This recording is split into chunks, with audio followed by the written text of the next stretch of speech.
Carrying on with our thinking about the systemic effect of burns, we're coming to C for circulation.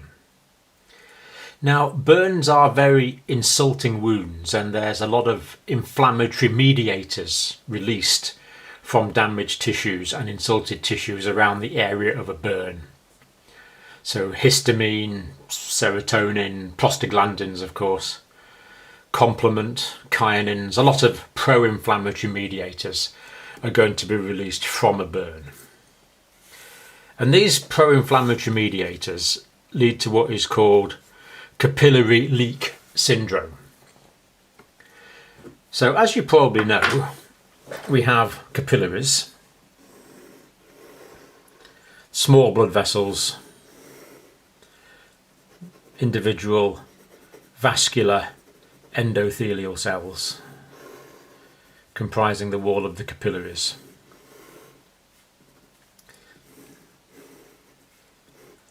And this is true to the arterioles, the venules, the very small vessels, very thin walls. The arterioles will have a bit of smooth muscle around the outside. And the blood, of course, goes through these,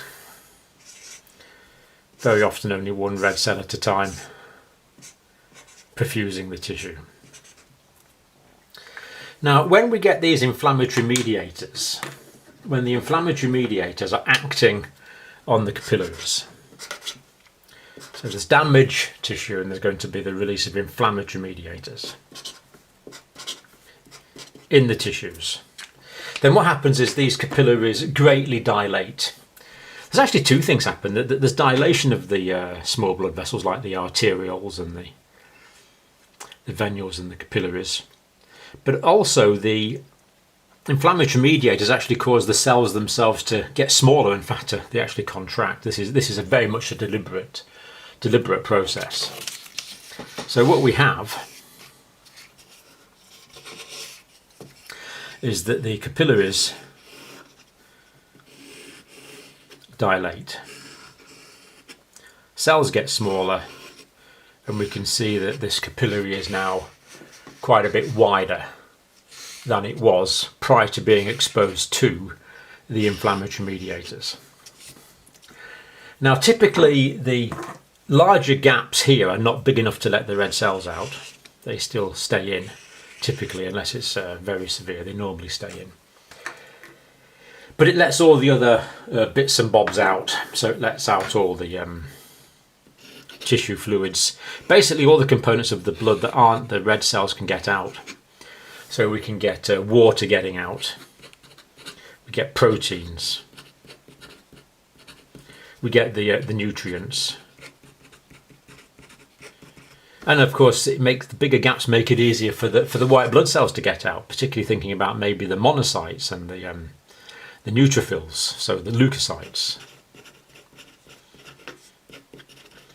Vital, of course, to the protection of the body from infection. So it's a good thing because all these useful things get out. We need proteins, we need nutrients, we need water, we need leukocytes to help with the healing process. So that's good. That causes inflammatory exudate. But this is called capillary leak syndrome, that these capillaries become leaky.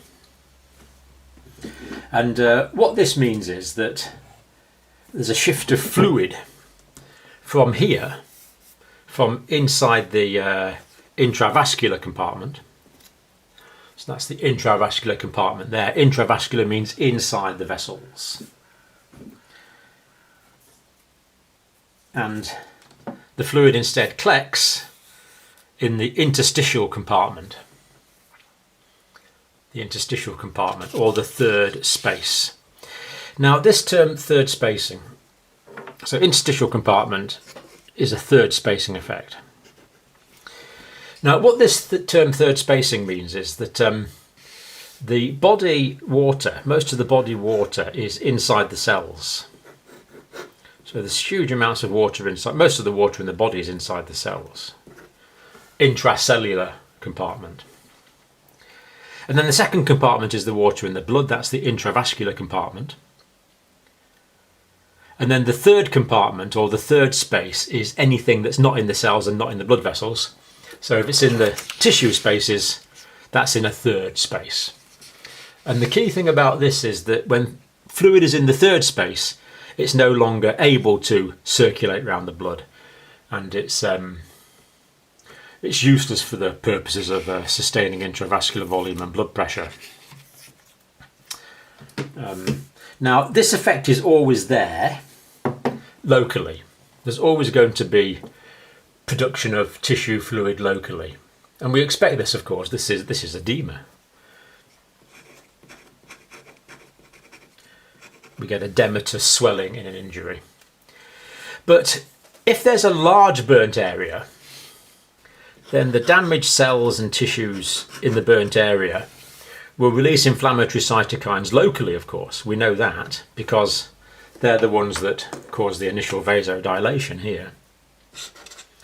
But as well as that, if there's a large area burnt, what we'll get is pro-inflammatory cytokines produced in large volumes, and these will then also go into the systemic circulation, and we'll get a systemic effect from this.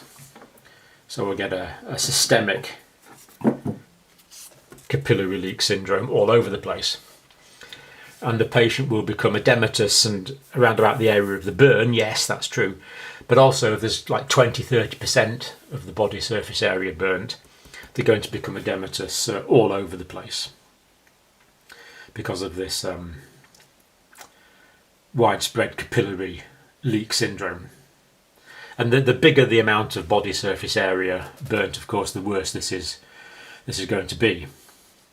And if there's lots of fluid going from the intravascular compartment into the interstitial compartment, there's going to be less fluid left in the intravascular compartment. And of course, if there's less blood in the intravascular compartment, the fluid volumes are low.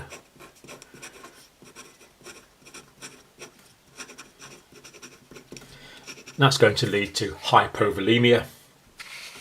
And hypovolemia, of course, is going to cause shock. Shock is when the blood pressure or the state of the circulatory system is so poor it's no longer able to perfuse and oxygenate the tissues. Cause of shock. And that's why these patients with burns, we get these hypovolemia effects. People with burns are very thirsty. Very often the first thing they'll say is, "Can I have a drink?" because the hypovolemic stimulating the thirst centres in the hypothalamus. And of course, if there's a reduced blood supply going through the kidneys, reduced renal perfusion because there's less blood accessing via the renal arterial system, reduced perfusion, hypoperfusion of the kidneys is going to lead to reduced urine volumes. And of course we have to make sure that we get 0.5 mils of urine per kilogram of the patient's body weight per hour. Otherwise we're at risk of acute kidney injury, which we certainly don't want. And as well as losing the body's own physiological fluid in large area burns, the capillary leak syndrome can persist for some time, and the fluid that we give, 50% of infused fluid is lost into the third space. In the first 6 to 12 hours it's worst. And this means that a lot of the fluid we're putting in to maintain intravascular volume is actually going to contribute to the edema. But we still have to give fluid, of course, because otherwise the patient's going to become hypovolemic, shocked, and they're going to die. And we always need to think about electrolyte disturbance whenever we're thinking about fluids. And when there's injury, inside cells, there's a lot of potassium. Not so much potassium. I mean, normal serum levels of potassium are 3.5 to 5 millimoles, relatively low. But inside the cells there's lots of potassium. So when cells are injured, when the wall of the cell is disrupted, that potassium can get out. And we're going to get movement of potassium from the intracellular space to the extracellular space where it can circulate. Release of intracellular potassium. As you probably know, that can be really quite dangerous because that can lead to hyperkalemia. And rapid changes in potassium are life-threatening. They can cause ventricular fibrillation, for example.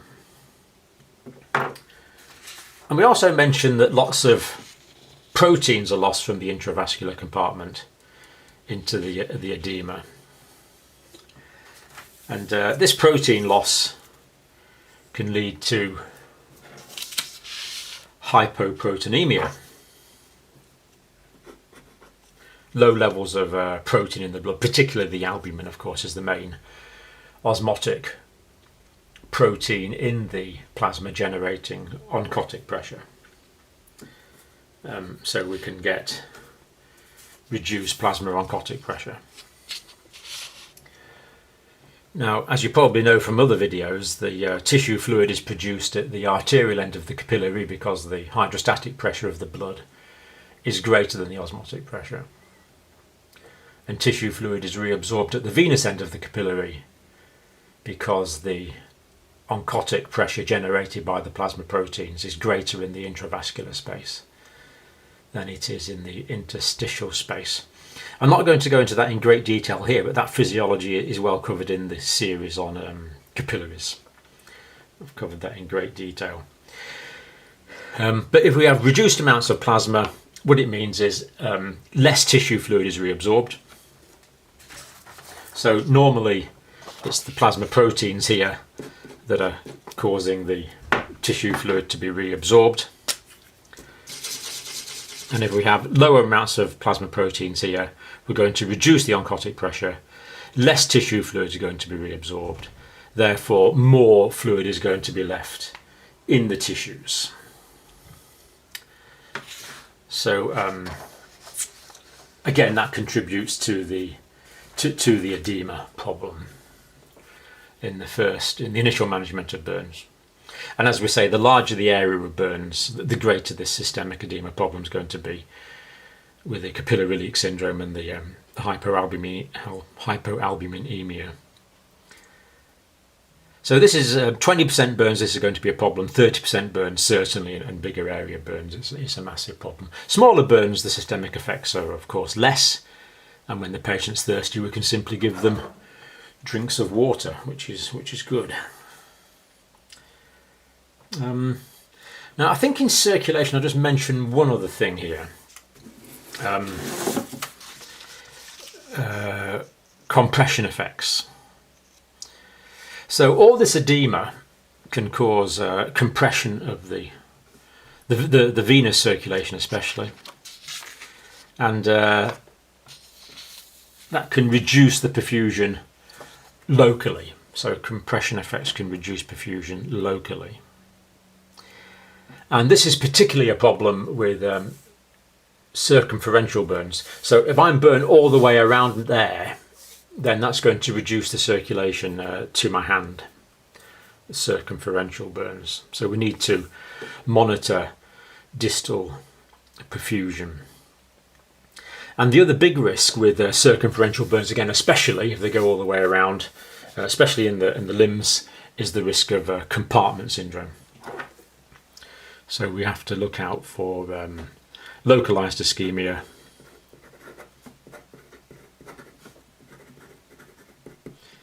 and bear in mind the risk of compartment syndrome.